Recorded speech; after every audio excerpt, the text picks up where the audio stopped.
मित्रों, जब जब इस धरती पर पाप और अन्याय का घड़ा भरा है, तब तब पापियों का नाश करने के लिए संसार से भगवान विष्णु ने अवतार लिया है। ठीक ऐसा ही कलयुग में भी होगा, जब भगवान कल्कि अधर्म का नाश करने आएंगे। और ऐसे में कहा जाता है कि भगवान विष्णु के 10वें अवतार कल्कि के आने के 4 जिंदा सबूत पृथ्वी पर पहले से मौजूद है। लेकिन कहाँ है यह सबूत और क्या है इसका राज? आइए जानते हैं। धर्मशास्त्रों के अनुसार महाभारत काल के बाद जब श्री कृष्ण ने अपना देह त्याग किया, तो उनके सुदर्शन चक्र ने खुद को पृथ्वी के अंदर समाहित कर लिया था, क्योंकि ऐसा माना जाता है कि भगवान विष्णु के कल्कि अवतार जब कलयुग में आएंगे, तो यही सुदर्शन चक्र धरती चीरकर वापस निकलेगा और भगवान कल्कि उसे धारण कर लेंगे। सोचने वाली बात है कि आखिर वह सुदर्शन चक्र से युद्ध कैसे करेंगे, उनकी क्या योजना होगी। ये सभी चीजें उन्हें कोई और नहीं बल्कि भगवान परशुराम ही सिखाएंगे, जो कि आज भी जीवित है और उनकी प्रतीक्षा कर रहे हैं। सिर्फ सुदर्शन चक्र ही नहीं, कुंती पुत्र कर्ण का अमोघ कवच और कुंडल भी उनके इस युद्ध में सुरक्षा करेगा।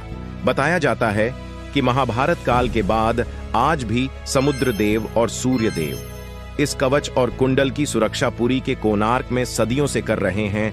और तो और दोस्तों, काली पुरुष के खिलाफ होने वाले युद्ध में भगवान कल्कि का सबसे बड़ा हथियार बृहन्य पदार्थ साबित होगा। जी हाँ, वही बृहन पदार्थ जिसके बारे में कहा जाता है कि वह भगवान श्री कृष्ण का दिल है, जो आज भी भगवान जगन्नाथ की मूर्ति में धड़कता है। धर्म विद्वानों की माने तो बृहन पदार्थ में असीमित शक्तियां और कलयुग में इसी बृहन्य पदार्थ की मदद से कल्कि अवतार काली पुरुष को पराजित करेंगे। इसके अलावा भगवान कल्कि के होने वाले परिवार के बारे में की जाए तो उसका जिक्र हमें भागवत पुराण के स्कंद 12 के अध्याय 2 में साफ साफ एक कथा के माध्यम से देखने को मिलता है। कहानी के मुताबिक यूपी के संभल गांव में भगवान कल्कि का जन्म होगा और वह अपने माता पिता की 5वीं संतान होंगे, जो समय आने पर देवदत्त नाम की घोड़ी पर बैठकर आएंगे और तलवार से पापियों का नाश करेंगे, जिसके बाद सतयुग का प्रारंभ होगा।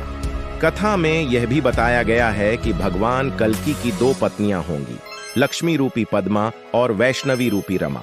भगवान कल्कि की पत्नी वैष्णवी के बारे में बताया जाता है कि उन्होंने त्रेता युग में ही जन्म ले लिया था। दरअसल त्रेता युग में दक्षिण भारत में रत्नाकर नाम के एक राजा हुआ करते थे। वो माता रानी की बहुत बड़े भक्त थे, परंतु वो संतानहीन थे। ऐसे में एक दिन माँ काली, माँ सरस्वती और माँ भगवती राजा रत्नाकर की भक्ति से प्रसन्न हुई और तीनों ने मिलकर अपने तेज का एक एक अंश भक्त रत्नाकर की पत्नी के गर्भ में आशीर्वाद स्वरूप दे दिया।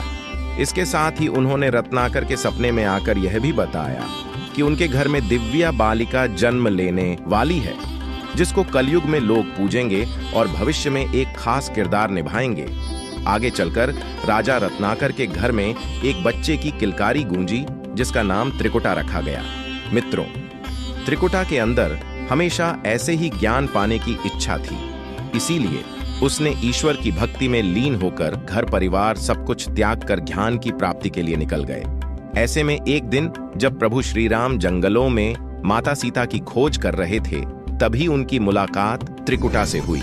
त्रिकुटा ने पहली नजर में भगवान विष्णु के अवतार प्रभु राम का आभास कर लिया। उनके चरणों में नतमस्तक होकर फूल चढ़ाई। भगवान राम ने त्रिकुटा की तपस्या से प्रसन्न होकर उसको वह नाम दिया। परंतु जब त्रिकुटा ने भगवान राम को उनके अंदर समाहित होने की प्रार्थना की, तो उन्होंने इसके लिए उसे मना कर दिया और कहा कि समय आने पर एक दिन मैं तुम्हारे पास आऊंगा और अगर तुम मुझे पहचान पाओ तो मैं तुम्हारी सारी इच्छाएं पूरी कर दूंगा। यह कहकर प्रभु श्री राम वहां से चले गए।